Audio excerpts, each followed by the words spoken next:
Welcome back to Bills and Business. I'm your host, Laura Carr, co-founder of USLege, where we make government more efficient with technology. Today, we're excited to have Norman Garza, the Executive Director of the Texas Space Commission, on the show. Norman was recently appointed as the inaugural Executive Director of the Texas Space Commission on July 1st, 2024. And before the Space Commission, he spent nearly a decade shaping policy and driving innovation at Texas A&M University System as their Vice President of Government Relations. He's a proud Texan. His roots run deep in the Rio Grande Valley in South Texas. And he's a graduate of St. Edward's University, where he earned his degree in political science. We're thrilled to have him here to discuss his vision for Texas Space Commission and the future of the space economy in Texas. Please join me in welcoming Norman Garza to the podcast. Well, tell me how your session's been so far in general. What have you been up to this crazy session, the first time you've had this agency?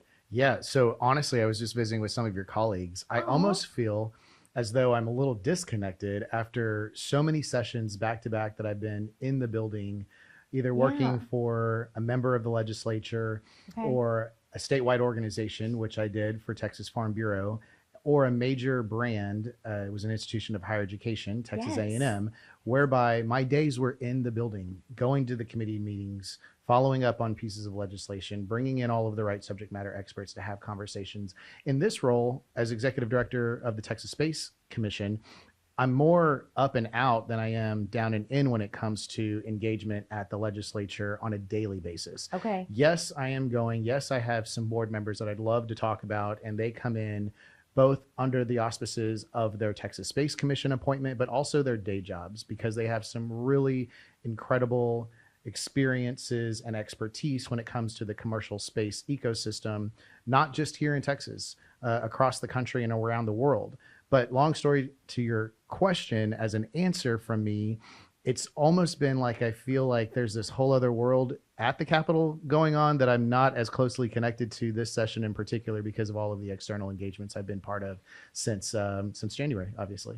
That makes so much sense. Yeah, I'm feeling that way a little too. Like I'll go in at least once a week, but it feels really weird. So much is done remotely now too. True. Like there's so many meetings I have to have with people who are in other states or in other parts of Texas. Yeah. And so I'm doing those remotely or virtually, or people are coming here. So even though I'm, 4 minutes from the Capitol, it feels like I'm not there as much, and I do miss everyone. So it's like a party. I see it every day.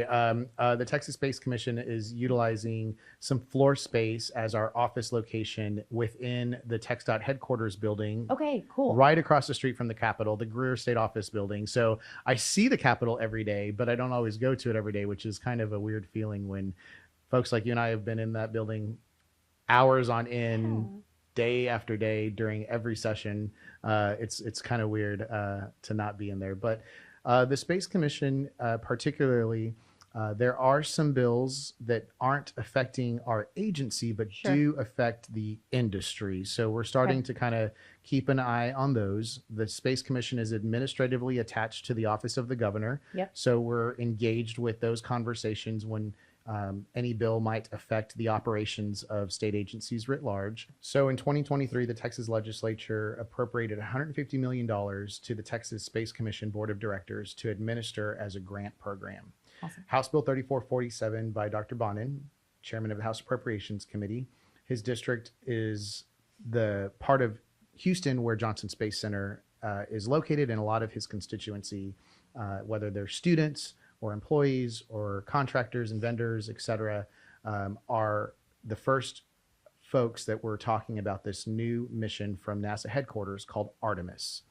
Artemis is the return to the moon mission from NASA, and it's been underway for several years. So there were many folks from industry as well as from NASA who were part of that development in terms of the mission. Folks who live in and around Johnson and the greater Houston area, of course, paying much more closer attention than the rest of us around the state in particular, started having conversations both at the federal and the state, but also at the local level in terms of how Johnson and Houston, Space City, USA, as it's well known as, needed to position itself better for whatever the future from Artemis would provide to that Houston area. Quickly, there was a conversation about aging infrastructure at Johnson Space Center that the federal government has not given enough attention and appropriated enough funding to either maintain or enhance the capabilities, things like laboratories and other things that help support post-mission activities.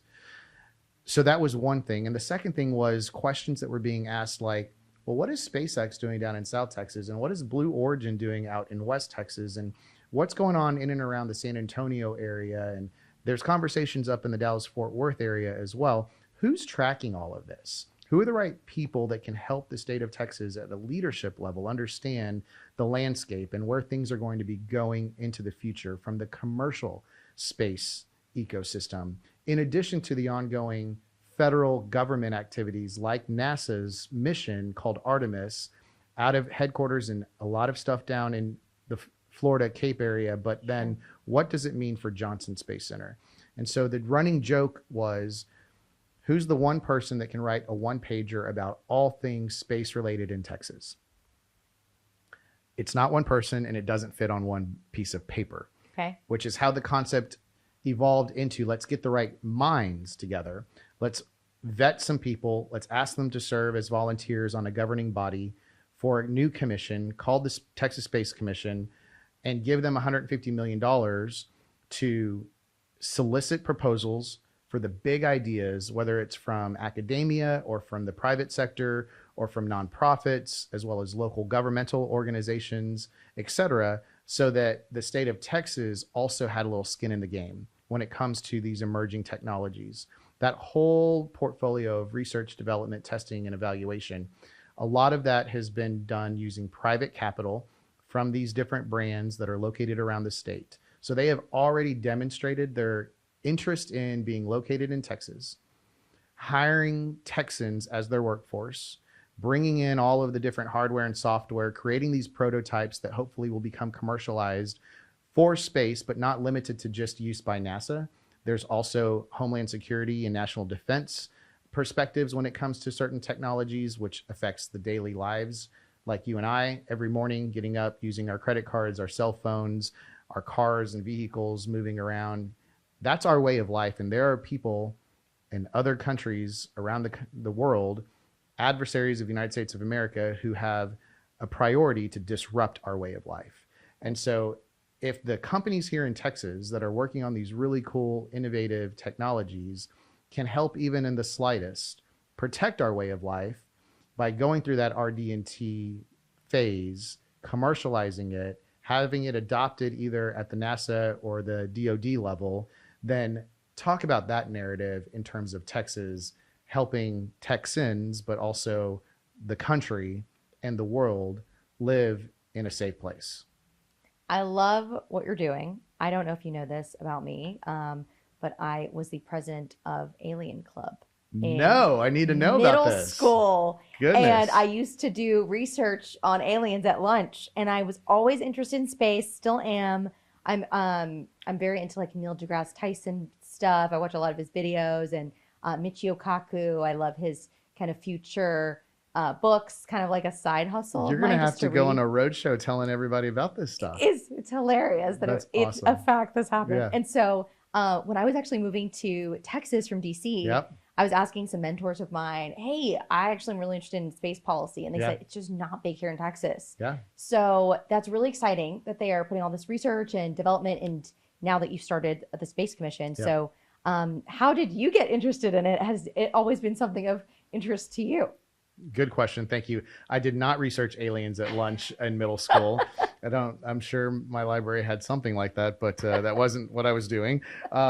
So I've never been to space and I'm not an engineer. And often when I'm talking to groups, they ask a similar question. How did I end up in this position? Yeah, sure. I started in July. July 1st was my first date as the inaugural executive director of the Texas Space Commission.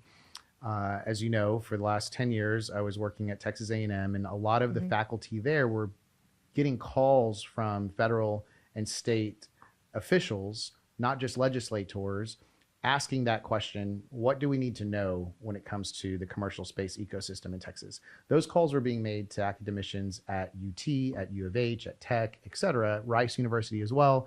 But anytime the faculty at A&M were getting calls because of the position I had at A&M, I accompanied them for those conversations. And after several years of these discussions, you know enough to be dangerous for the conversation and to also help enable whatever those big ideas might have been along the way to create a reality for the state of Texas. And at first, it wasn't the objective of creating like a commission or an agency. It was just, who are the right people? What information can they provide? And what direction does the state need to be going? So like I said, I just happened to be, because of my position there, accompanying the faculty for these conversations. And then ultimately, an agency was established, there was a fund created, and there are objectives that the agency and the board must complete. And so it kind of got down to, wait a minute, I could apply for that and maybe work there and continue this conversation after all of those meetings that I went to. So I was encouraged, and I completed an application and got invited to interview. And I was very humbled when the board made an offer to me with the governor's office alongside. So it's pretty cool. How exciting. Well, Yeah. congrats again. Thank you. And I know this is like a few times, I haven't seen you in a couple months since you've been doing all this work. So yeah, very excited. Thank you. You mentioned your team a few times. Yep. Who is on your team? You said you've got an all-star studded team. What types of folks doing research do you have working with you? Thanks. So I'm one of 15. That's the build out of the office organization, if you will. House Bill 3447 prescribes for the board to hire an executive director and a chief compliance officer. So those two roles are required by law. So I was the executive director. The person who was selected to be the chief compliance officer, her name is Erin Chancellor. Well known around the Austin and DC circles. She's an attorney. We stole her from TCEQ, and she's originally from Midland. So in terms of the Texas strong, the agency strength, and the industry perspective, things weren't like completely unknown to her. And she has been an incredible addition to build out the team at the Texas Space Commission, because by law, she's the person that has to certify any grant application that we receive is eligible for evaluation by the board of directors. So first and foremost, Erin also brought on Blake Calvert, who was a policy analyst within the governor's office, as the deputy executive director. We have a grant manager, financial analyst, 2 program managers. One is specific to the commercial aerospace industry. The other is specific to military aerospace activities. We also have some data scientists to help us go through all of this plethora of information that has been provided, not just through the application process, but by stakeholders, people that are in and around the country and the state who want to make sure that the Texas Space Commission board knows who they are. Well, you can only receive so many one-pagers and not feel overwhelmed. So we've got a couple of program or data scientists to assist the program managers with capturing the information, synthesizing it. And my vision is that we're able to create this incredible web of information literally across the state of Texas, so that everybody, whether you're in Lubbock or you're in Nacogdoches or you're in Brownsville or you're up in Duma, all of these different places, you have a place to go to understand what the opportunities are if your local community does in fact want to be involved with the commercial space ecosystem in Texas. So long answer to your question, we're at 15 folks, and it's a really fun team to work with. I'm sure fast growing as well. So we're tapped at 15. Okay. 15 is the build out for the model, and that's who we've got on board. That's a great size team. Yep. You're setting the tone for this agency. So what's the vision you have for the next few years? So kind of short-term, midterm, long-term. Yeah. Short-term was moving out on implementing the grant program. We had to write rules, send them to the Secretary of State's office, leave them open for public comment, promulgate them. That then gave the board the legal authority to start evaluating applications. Okay. So we're in that phase right now of going through the evaluation process. Within 4 months, the board received 281 applications from 140 unique entities, and combined, the funding request was $3.4 billion. Oversubscribed to the $150 million fund that I described was appropriated by the legislature in 2023. But what it does is it provided us line of sight of the demand signal in terms of RDT&E across Texas. research, development, testing, and evaluation. We now have a good sense of what university faculty researchers would like to do, what commercial companies would like to do, those that are both publicly traded and privately held, as well as several nonprofits. Think STEM education at all levels for students to get reinvigorated for this thing called space exploration. And maybe there's a young lady in some middle school doing alien research during her lunch break. Everyone from the 5-year-olds to my 89-year-old grandmother, appreciating what Texas is doing and the opportunities in 2025 and beyond. So my midterm vision for the Texas Space Commission is utilizing all of this input that we've received, and not just from the applications for funding, but also all of those sort of one-pagers that we've been receiving. And then long-term, it's to ensure that this agency becomes so successful that it's in the envy of all other states. Currently, other states have something similar as a space commission, might call it something different, but what they don't have is the number of companies, the experts, those with experience from NASA, and the leadership support from their respective states cohesively. Let me describe what I mean by that. Today in Texas, we have the support from the governor, from the lieutenant governor, from the Texas House, the chairman of the 2 appropriations committees, the Senate Finance and House Appropriations at the Texas legislature. Both are from the Houston area. But then we also have these 2 guys up in DC that hold the chairmanship of committees with jurisdiction over NASA. Congressman Brian Babin, dentist, Houston, chairs the Right Committee in the U.S. House. Senator Ted Cruz from Texas, Houston, also chairing the Committee of Jurisdiction over NASA in the United States Senate. The stars, pun intended, could not be better aligned when it comes to positioning Texas for incredible opportunities long-term. And if the Texas Space Commission can help enable that, the current board of directors are all for it. I need more space puns in my life. This is fantastic. You mentioned you're receiving so many one-pagers. Yep. And obviously we're seeing Texas just booming right now with businesses moving here and then new innovation. So are you seeing most of the people that are writing these in the private sector, or is it more government? Good question.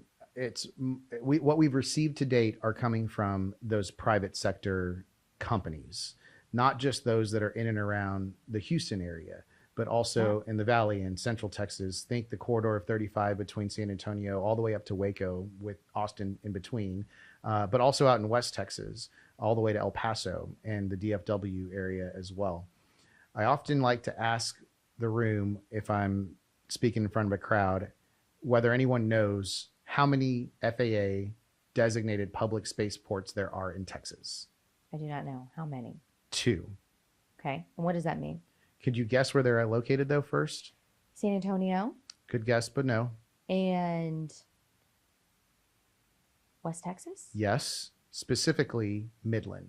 Got it. Midland and Ellington Field, Okay. which is in the Houston area, up the road from Johnson Space Center, are the 2 publicly or FAA designated public spaceports in Texas. Okay. What it means, to answer your second question, is that those communities are eligible to do certain kinds of things, not necessarily just launching and not necessarily just maintaining certain supplies or assets, but also think re-entry and return missions. Whatever goes up has to come down. Why can't it come back through somewhere like rural West Texas with the support of Midland, which is a spaceport and also has a spaceport development corporation, which is different than an economic development corporation, of which most communities in Texas has one formed.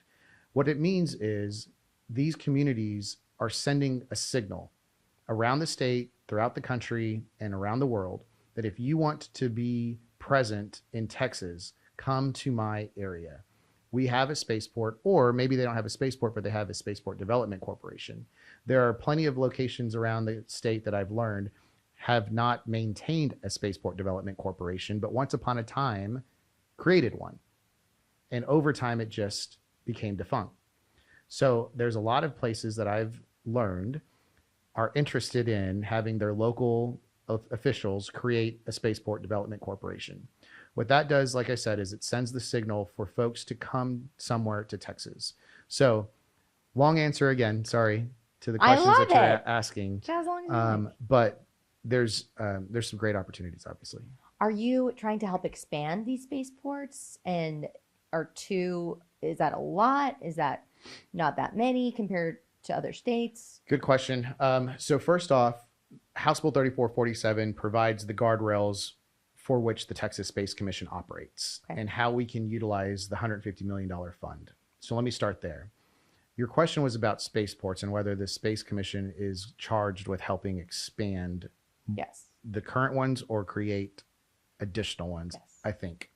So there are 5 areas that the Texas Space Commission can fund projects when it comes to the SEARF grant program. Okay. One of those 5 areas is maintaining or enhancing spaceports, but that's not the only item that they can fund. It's also workforce development. It's also research. Think post-mission samples that come back either from the moon or from an asteroid or somewhere else in orbit that needs to be analyzed. So it's post-mission curation. And then it's emerging tech. It's the new ideas that are coming from the folks that are much smarter than me, but they want to maybe develop the next kind of biotissue in zero gravity. Or perhaps it's a new material for better fiber optics. All of these things, I'm told, it's just better to research them and or manufacture them in space. So what if we get to a year where semiconductor wafers, the chips, are being manufactured in zero gravity, and then they need to be brought back to Earth for us to use in our different devices. But because they can be produced up there, manufactured literally at a higher quality, there needs to then become this ongoing cycle of a supply chain whereby things need to go to a location, they need to be created, then it needs to be put on some kind of a payload, it needs to be blasted, it needs to then perhaps either use humans or robots to make, and then it has to be brought back to Texas. So there's this whole vision called the lunar economy that the state of Texas should be positioning itself throughout all of our communities to have some bite at this big piece, this big pie, just have a little piece of a big pie. And if the Texas Space Commission is able to help enable those discussions at the local level, because perhaps somebody decided to create a spaceport development corporation and attract the right kind of company to be in their backyard, then literally the opportunity is out of this world.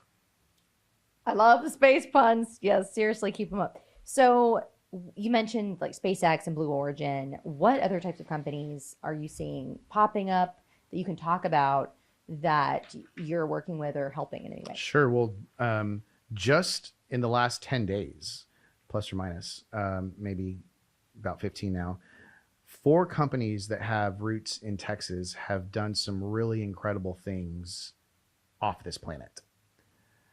On February 25th, Blue Origin's 10th crew on their New Shepard rocket launched from Van Horn, Texas. It's already been announced their next mission is going to be an all-girls trip. You should read into this or look this up and read about it.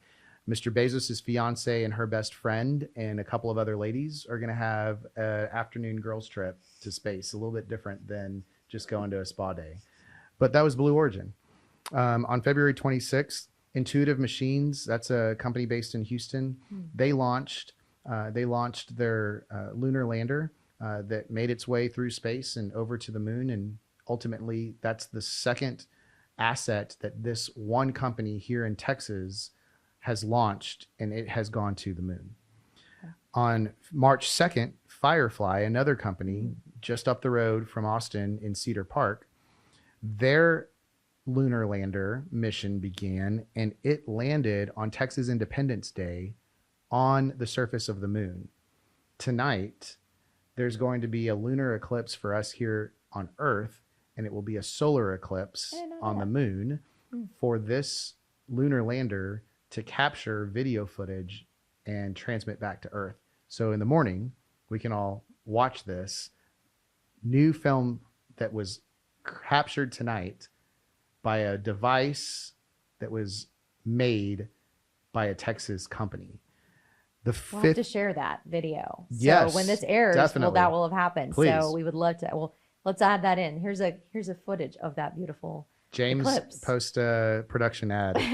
Yes. And then also SpaceX down at Boca Chica Beach outside of Brownsville in Cameron County. They also ultimately launched another rocket. And that all happened from people and companies rooted here in Texas doing things off this planet. I think your question was, what are some of these other companies that are coming to Texas, but also what are the ones here now and what are they doing? Yeah.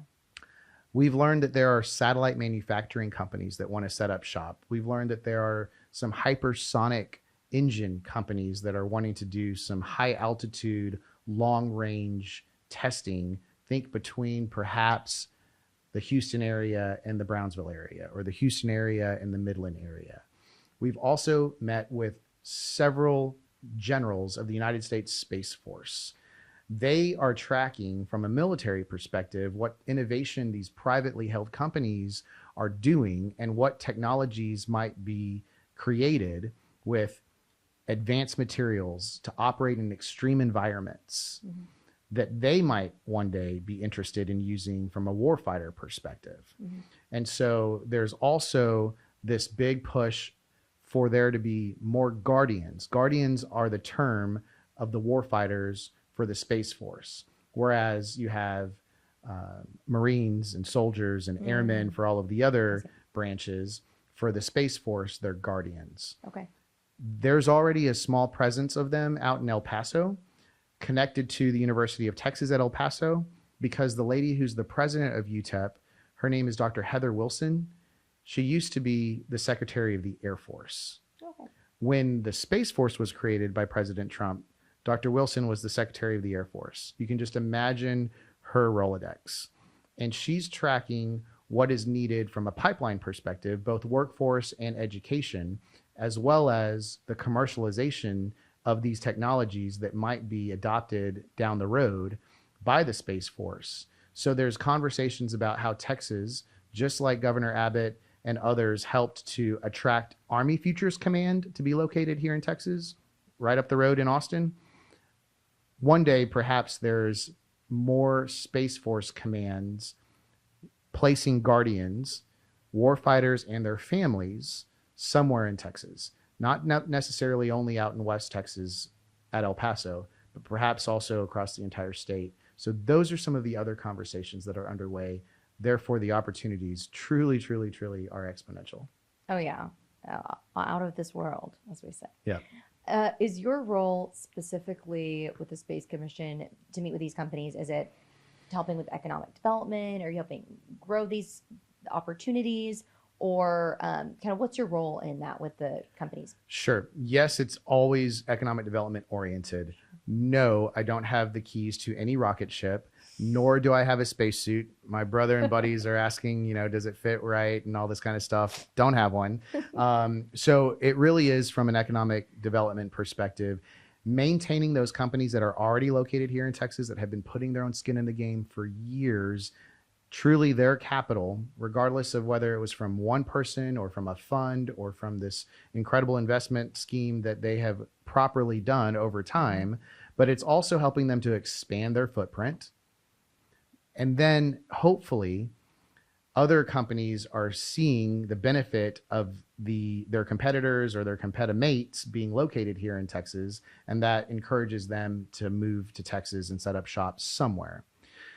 House Bill 3447, like I said, it had 5 areas specifically that we can fund, but the first requirement before the Space Commission Board of Directors can consider making a grant is the entity eligible to submit an application to us must already be present in Texas. Okay. So your answer again, long answer, or your question again, long answer for me, yes, it's all economic development oriented, but really it's enabling the emerging technology that can come from these companies once they decide to set up shop somewhere in Texas. That's awesome. Yep. And I was reading that you've received almost $70 million in SEARF grants since January alone, and we are just at the beginning of March. So what are those going towards? And Sure. what are they Yep. using for? So like I mentioned, we opened the application period in September. The rules were promulgated in December. So it was the weeks during the winter break whereby my board members could start evaluating some of those applications that came in. That was the legal start date for them to start looking at some of these applications. So on their downtime with their families over their holiday break, during vacation, they spent time looking at applications, which is how we were able to get to a decision point in January, at which time the board approved 4 applications, and combined that total award was $21.5 million for those 4 entities in January. Then on a rolling basis, kind of like when you apply to university or law school, you're waiting to, get your application reviewed. They were continuing that process. So they got to February and they were ready to make awards for 5 entities. And that combined value was $47.7 million. So just under 50% of the $150 million fund has been awarded to date. These folks, obviously with the year underway, this is a volunteer process for their personal time to read evaluations or proposals and evaluate. So we're in that phase of them continuing through their balance of these applications. But secondly, they have to meet an open meeting following the Open Meetings Act. And so polling them for a consensus date of a particular day and time that works for enough of them whereby we have a quorum for them to have a meeting, it's harder than you might imagine. Again, these are volunteers. So I can't just demand you've got to be available on Tuesday at 10 o'clock and you've got to have read 30 applications in 1 week and you have to be ready to make a recommendation for consideration of making some awards. I'm sharing that for the advantage of the public audience listening to your podcast so that I can help explain and teach along the way. Yes, we're trying to move quickly, but we are still state government and these are volunteers. So I'm hopeful that they'll have a meeting in March, at least one, a meeting in April, a meeting in May, and they'll continue to spin down the balance of that $150 million that's still available. And are these volunteers just good Samaritans interested in space? Or who are these folks? Great question. They are truly subject matter experts when it comes to the space economy. Okay. I've told you about Dr. Wilson and what her past is that qualifies her as one of our board members. But our board chair, her name is Gwen Griffin.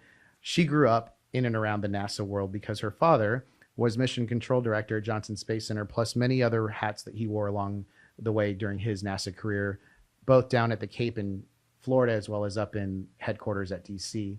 We also have a retired astronaut, retired Army aviator at the rank of colonel, Dr. Nancy Curry Gregg, professor at Texas A&M University. We also have an Air Force Academy graduate who has been part of the venture capital world for many, many years, Brad Morrison. We also have the lady who runs Starbase for SpaceX, Kathy Leaders. She's the vice chair. Kirk Shireman. We also have John Shannon. We also have Evan Loomis, these guys, Boeing, Lockheed, also private capital folks. Let's see, we've got a lady by the name of Sassy Duggleby. She and her husband are working on the most efficient engine in the world that can be used both on rockets or on satellites, as well as perhaps a commercial aviation company in the future. Remember the Concorde that flew at supersonic speed around the world? I wish it was still here. What if there was a airline out there that moved at hypersonic speeds? Her technology could enable that someday. So we've got some really impressive people. They're not your typical political appointees as the governing body of this new agency called the Texas Space Commission. I would love teleportation, but hypersonic speed would probably do the job. My family are still in the UK, as you know, so it would be, the Concorde was amazing. You could get, I think, London to New York in 4 hours. So Sassy and her husband, Andrew, they kind of came up with this concept because he was in the service and they were living abroad and said, gosh, I wish I could get to some family event and still be back, in time to go to work or the next thing that they needed to do. So he's an engineer and started having these conversations. So and they started having these conversations and said, let's make it happen. And so when they hire people, they tell the story for folks that work for them. They would like everybody to be home for dinner. That's great. Whether they're just coming to their site at Ellington Field in Houston, Texas, or they're a business person going somewhere around the world and then needs to come back in time for dinner. And maybe this Amazing. technology could enable that for us mere mortals who will never leave Earth, but could benefit from some of this innovative technology that's being developed for space, but it'll be used right here on Earth. Who knows? You may get an invite to go up to space with Bezos's wife. Maybe. I think I'd say yes. I think I'd say yes. I would totally say I that's don't know really that I'm going cool. to get that invite though. I know. Well, with all this, and actually one more question on that. Yeah. Hypersonic speed, do you know how fast we're talking as far as, a 10-hour flight, what that time would change to? No, A, because I'm not an engineer, Okay. and B, because it depends on the size and the amount of people Okay. and the weight of the aircraft, et cetera, et cetera. I have heard Sassy answer this question before. She can answer the question. I'm not even going to try. Okay, I'm so intrigued. I'm gonna have to go look it up.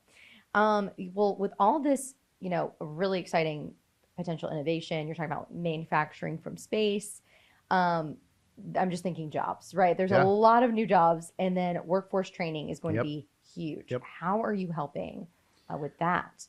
Is that on your radar? Yep. So like I said, workforce development is in fact one of those 5 categories, Okay.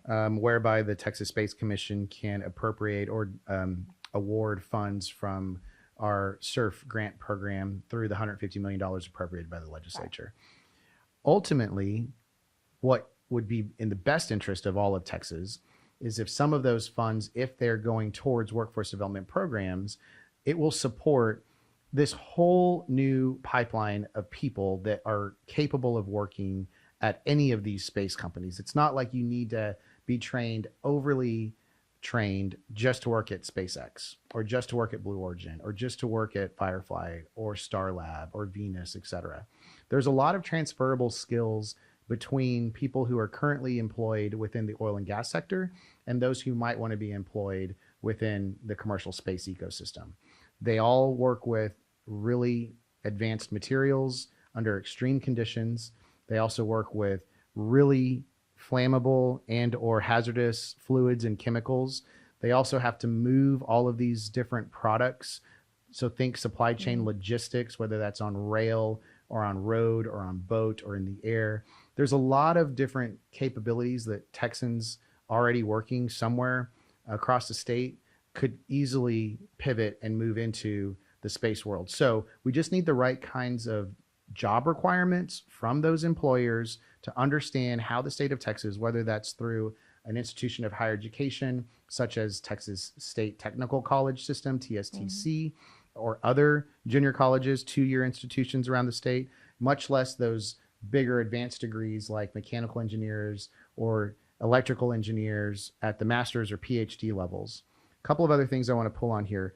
When Governor Abbott announced the appointees for the Texas Space Commission Governing Board, as well as their advisory consortium, the acronym is TARSEC, T-A-R-S-E-C, he challenged every president of an institution of higher education and chancellor here in Texas to create a space degree, whether it's space engineering or a space certificate. Some of them have done that already, but not all of them. So in order to help meet this demand from a workforce perspective, whether it's through an academic program or through a training program, we need industry to inform the universities and the colleges and TSTC what kind of skills they're looking for, so that within Texas government, through the institutions of higher education, these programs are available to Texans, and then they're ready to be hired by these companies that are located in Texas. I have to give you the other side of the coin here. A lot of these companies are working on projects that might have a connection back to the United States government, whereby they need to hire domestic workforce, folks that are born in the United States of America that can obtain a security clearance.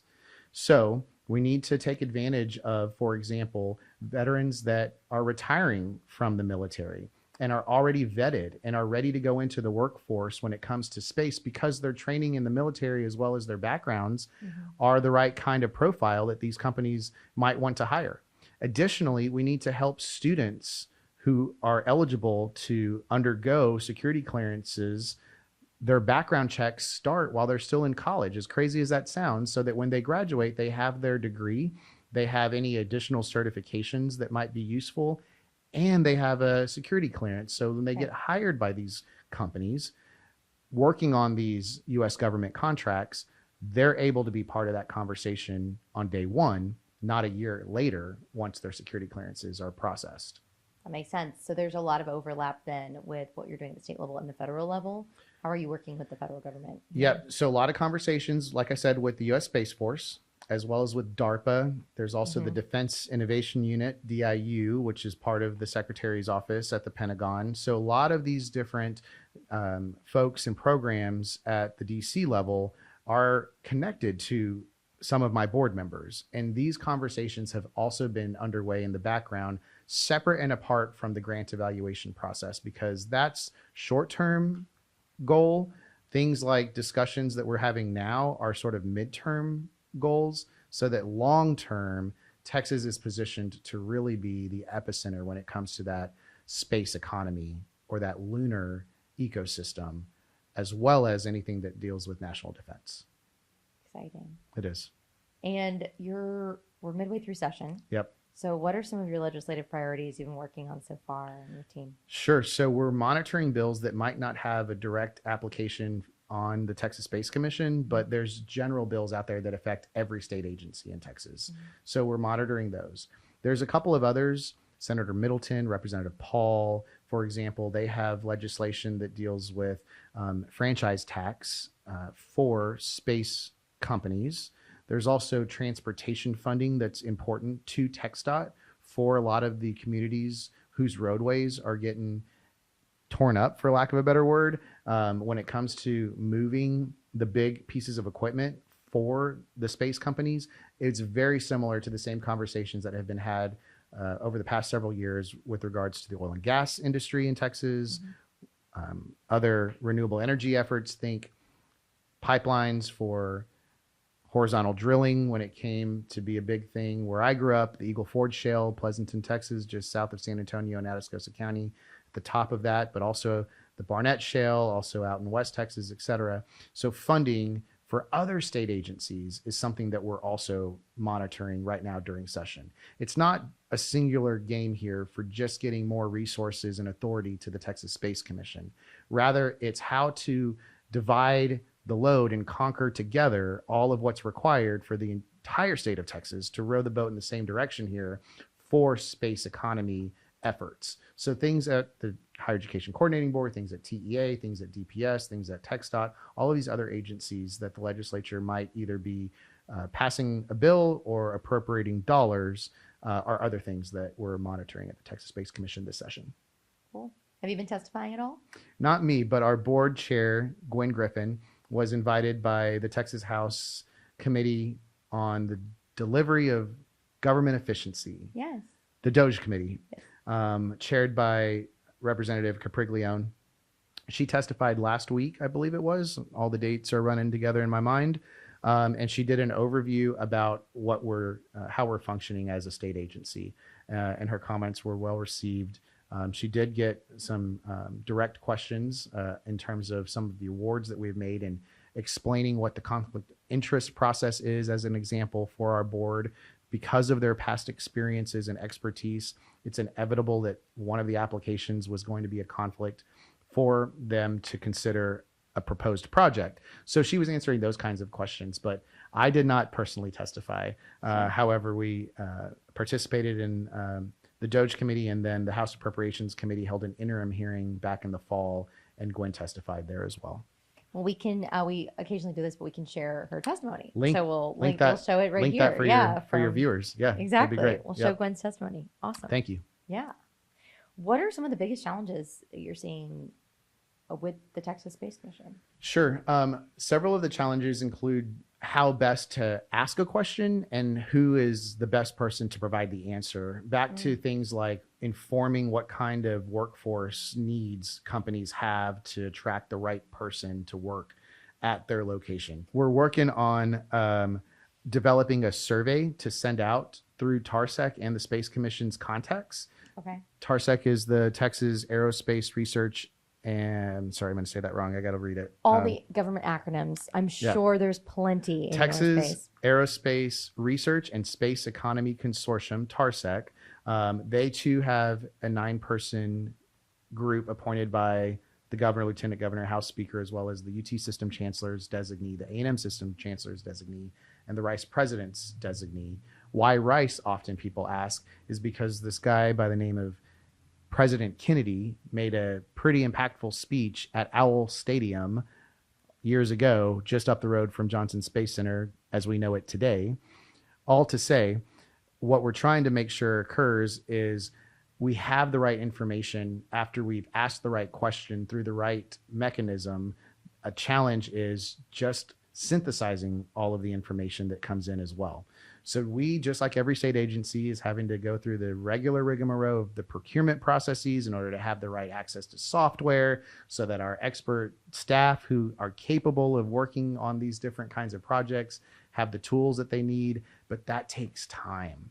So to answer your question about a challenge, it's things that we wanted to do yesterday. It just takes time to do, whether that's reviewing applications or procuring a certain software license or something like that. We're doing our best to move as quickly as possible, but obviously under all of the requirements of the law. That's the biggest challenge. And time is of the essence in order for the Texas Space Commission to demonstrate some good work, as well as start becoming the envy of the rest of the nation as well. Well, I understand your plight because we definitely deal with the slow things sometimes, but you guys were fast actually becoming partners with us. So good work, you guys. True, and just really becoming partners with a lot of different areas of the state. It was March of 2024 when Governor Abbott announced the governing body for the Texas Space Commission, the board of directors. It is now March 2025. Mm-hmm. In terms of state government and efficiency and effectiveness, I don't know any other state, much less federal entity, that has made this much progress in a matter of 12 months. The board was announced. They started having open meetings in May of 2025. They conducted interviews in 2024. They conducted interviews in June. They hired me in July. Wow. We opened our grant process in September. We made our first award in January. I mean, all of that transpired in less than 12 months. That's incredible in my opinion. That is amazing.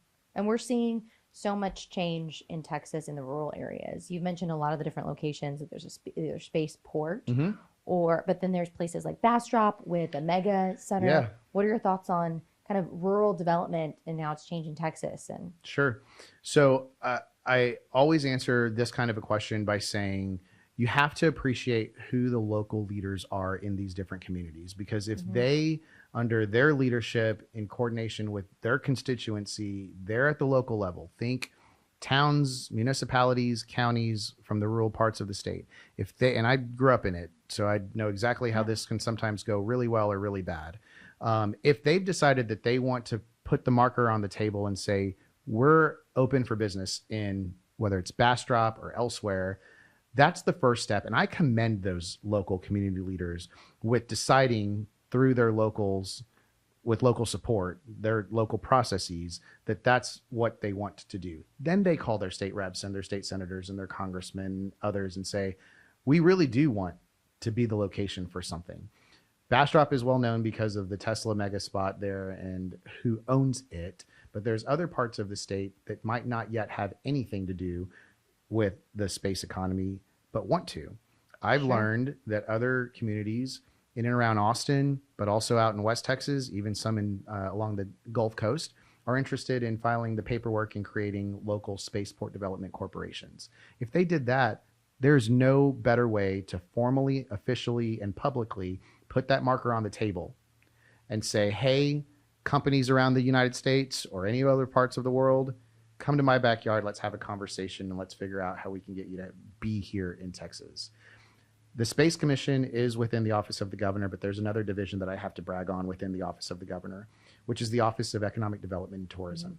My counterpart, the Executive Director of EDT, her name is Adriana Cruz. She is incredible at helping make sure that Texas is on anybody's radar, agnostic of the industry. But if it happens to be something regarding space, Governor Abbott has mentioned space in almost all of his public speeches, including the State of the State. Yeah. So Adriana's team is ready and willing to help have the conversation for any space company that wants to do a site selection and determine if they want to have a presence in Texas. And after they pass that step, a company passes that step with Adriana, her team then says, okay, well, now you should call Norman or Blake and Aaron over at the Space Commission and have conversations with their board or with them for perhaps proposing something to the board of directors for consideration. So like I said, right now our grant window application is already closed for the current $150 million fund, but we're anxious to see how the remainder of session unfolds so that we know what is possible for the next 2 years. I bet. And how are you staying competitive with other states? I'm sure you mentioned there's other states that have this type of agency.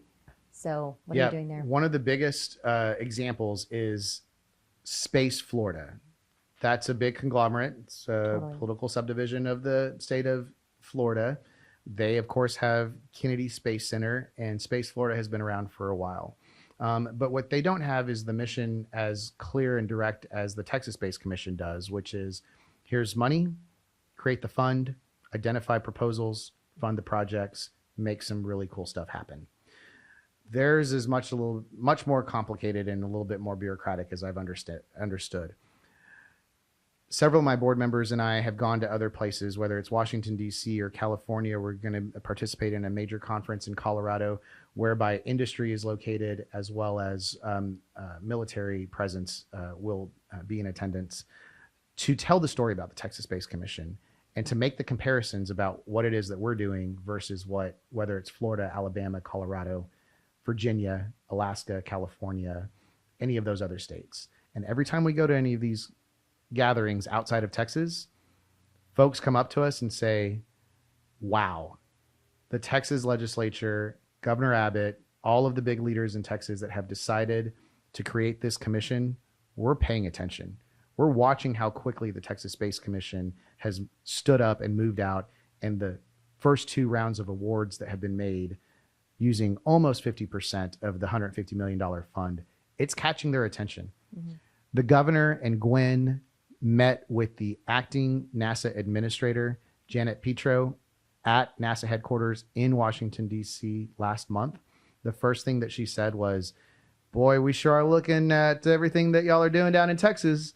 We're paying attention to what the Texas Space Commission is doing. Then we went and saw 2 or 3 generals, and they said, wow, that's incredible.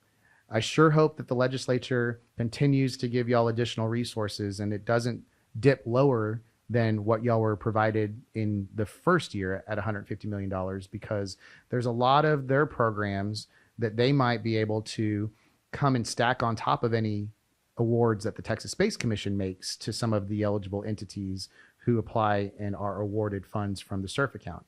For example, if per se there's an award made for a technology being developed by a company here in Texas that makes its way through the process at the Texas Space Commission, there could be some colonel with available funds through Space Force that reads our press release, calls that company, says, I saw that you got a SEARF grant from the Texas Space Commission.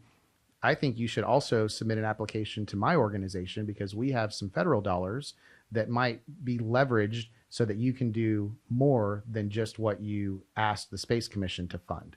And if the Texas Space Commission can be part of that stacking opportunity, funds from the state to go after funds from the feds that might also then later attract private capital for whoever this person is developing whatever that technology may be, at the end of the day will be useful both under the auspices of a warfighter as well as regular Laura Norman citizens of the United States, making sure that our way of life is protected every day.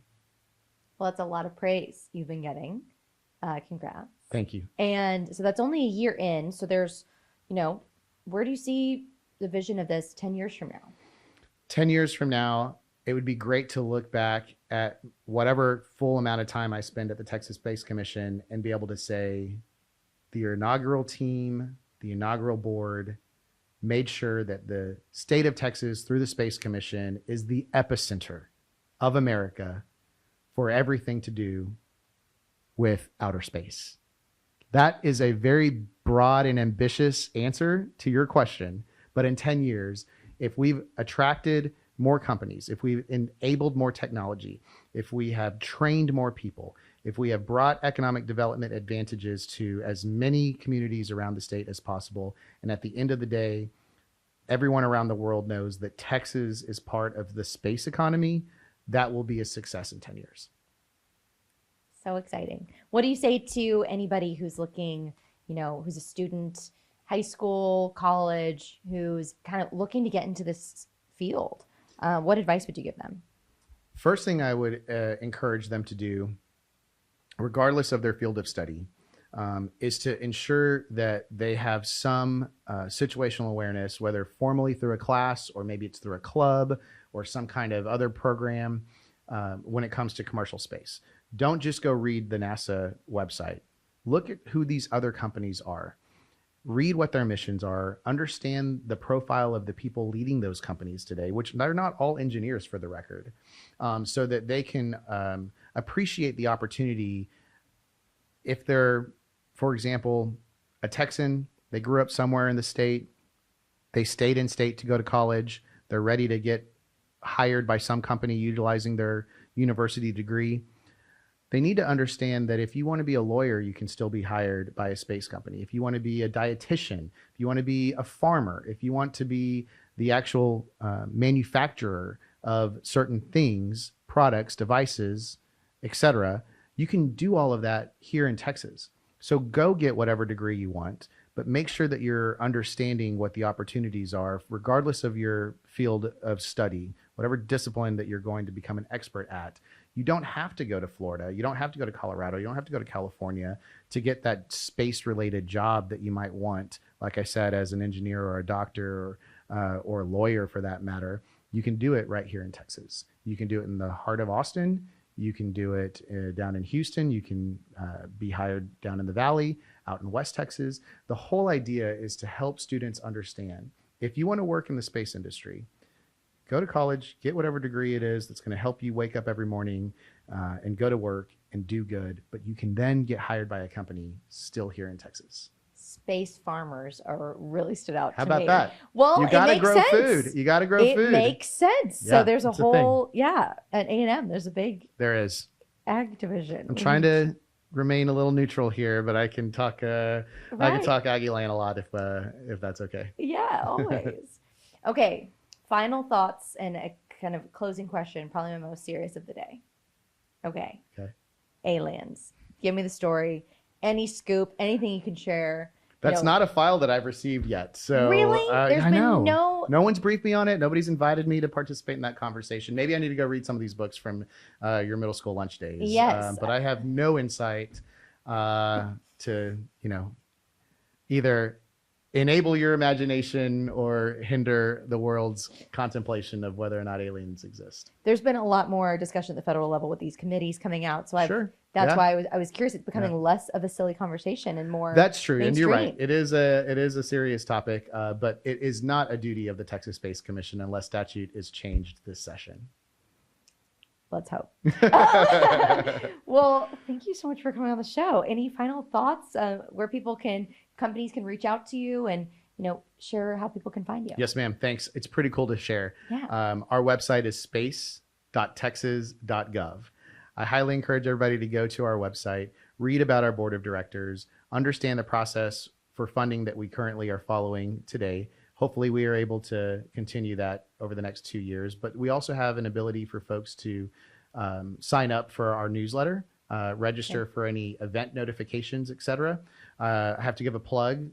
March 25th will be Space Day at the Texas Capitol. Okay. So go to our website and download that agenda item so that you can see all of the fun activities that will be at the Capitol. There will be 2 astronauts there unless something changes between now and then. 2 of the crew for the Artemis mission should be on site as well. So yeah, space.texas.gov. Please go learn all about us and register for our distribution list as well. Awesome. I will be there on the 25th. So thank you so much again, Norman. Thanks for having me. Yes, It make means a sure lot. to subscribe. Thanks, y'all. Thank you.